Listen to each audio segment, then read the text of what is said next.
भन्थे ईश्वरकै बताको मुहारै राम्रो शिरीष जस्तो जुन ताराहार खाको त्यो जोडी देख्दा सबैले भन्थे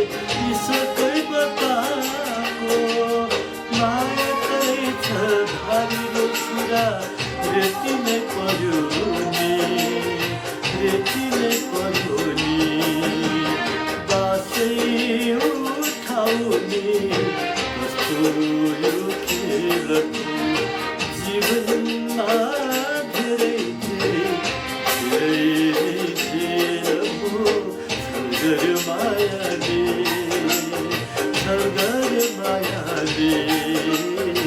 छलगर मायाले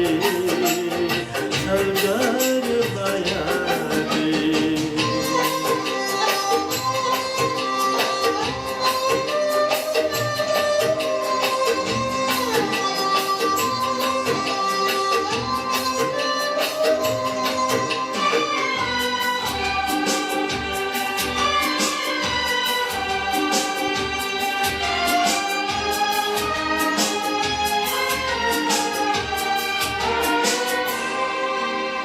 सबैको देख्छु हाँसेर खुसी शिखरको बाटोमा